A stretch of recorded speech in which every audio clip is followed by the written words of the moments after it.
First, I'll say I've played 3 Soulsborne games, and Elden Ring is my favourite Soulsborne game by far.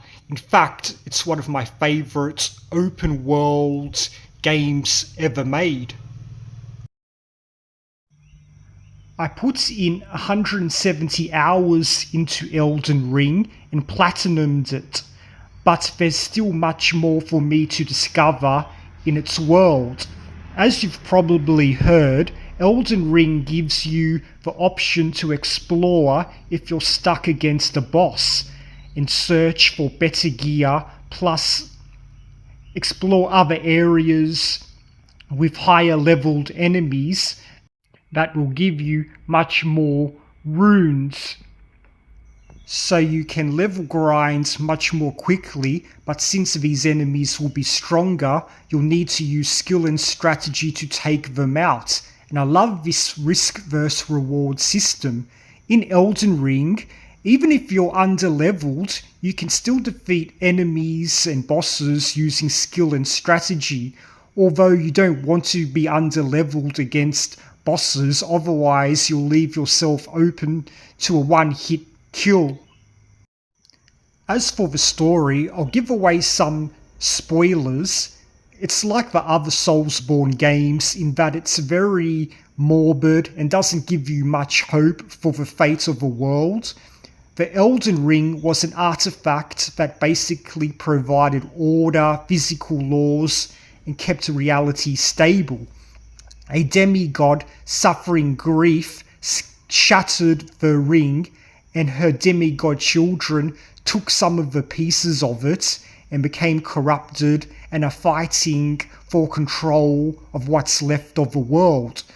The world is literally rotting and is now filled with horrible creatures, restless spirits who try to attack you and each other.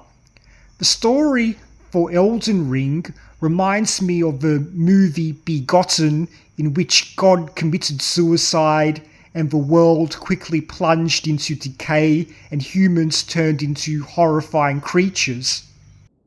In fact, the story was written by both an American and Japanese writer.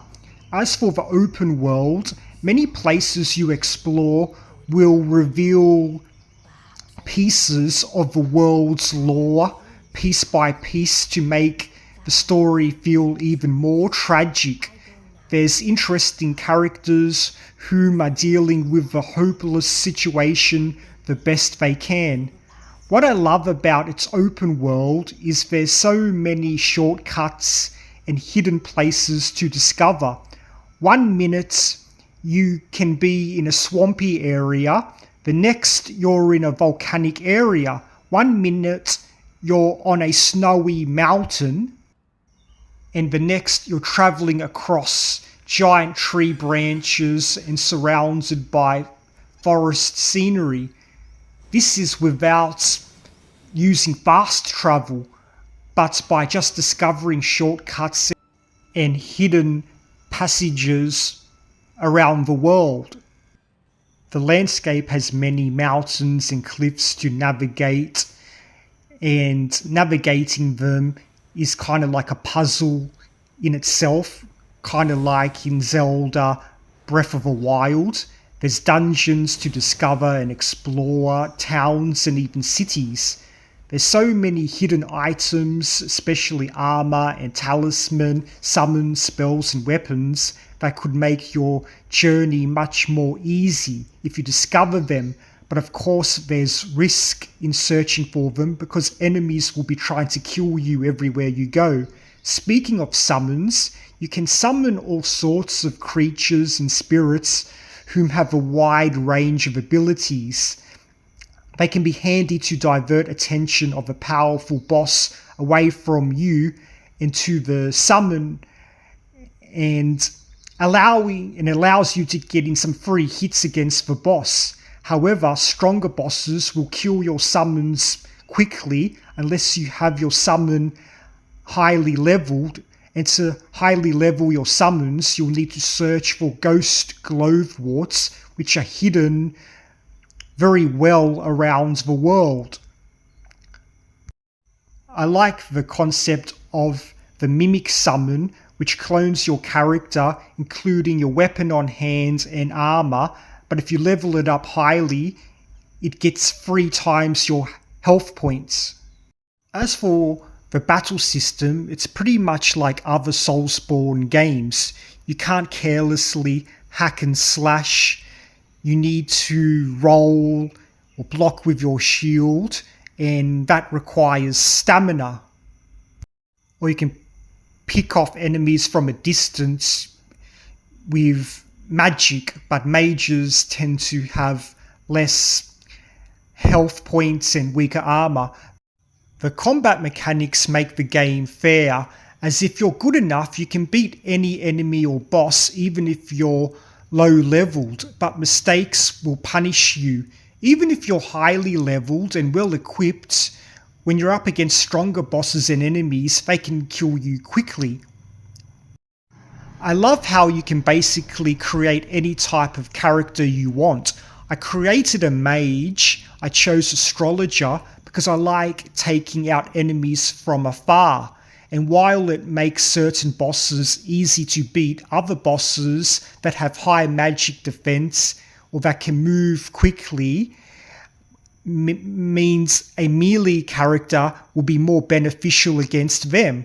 Or you can do what I did and create a hybrid of a powerful mage and melee weapon user. It's not just a matter of level grinding. You need to find the powerful weapons and somber smithing stones to greatly enhance those weapons, which means doing a lot of exploration and fighting some tough optional bosses. Finding the blasphemous blade allowed me to defeat Melania, whom people regard as the hardest boss in the game. Don't worry, she's an optional boss, but some other bosses that are resistant to fire, I found using magic worked better against them.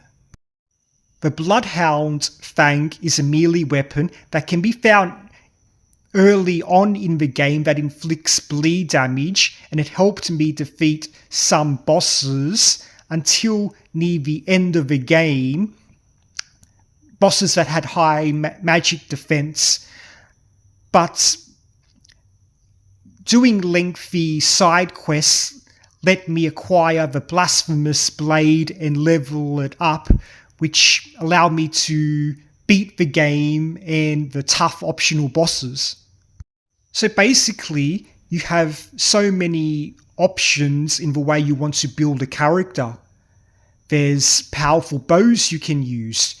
You can go for heavy armor but roll slowly, or use lighter armor but roll more quickly. You can even level up your character so they can wear heavy armor and roll quickly if you level up your endurance stats highly, but doing that means you are neglecting other stats unless you do a hell of a lot of level grinding. Anyways, I think I've said enough to explain why I love Elden Ring. I'll give it a score of 9.5 out of 10, with detractors being problems with the camera can cause you to lose some tough boss battles, and not being able to look at the map when an enemy is nearby, even if it's just a dragonfly, is annoying. It's still one of the best open world games I've played. Anyways, I'll wrap up this review. Thanks for listening. Take care.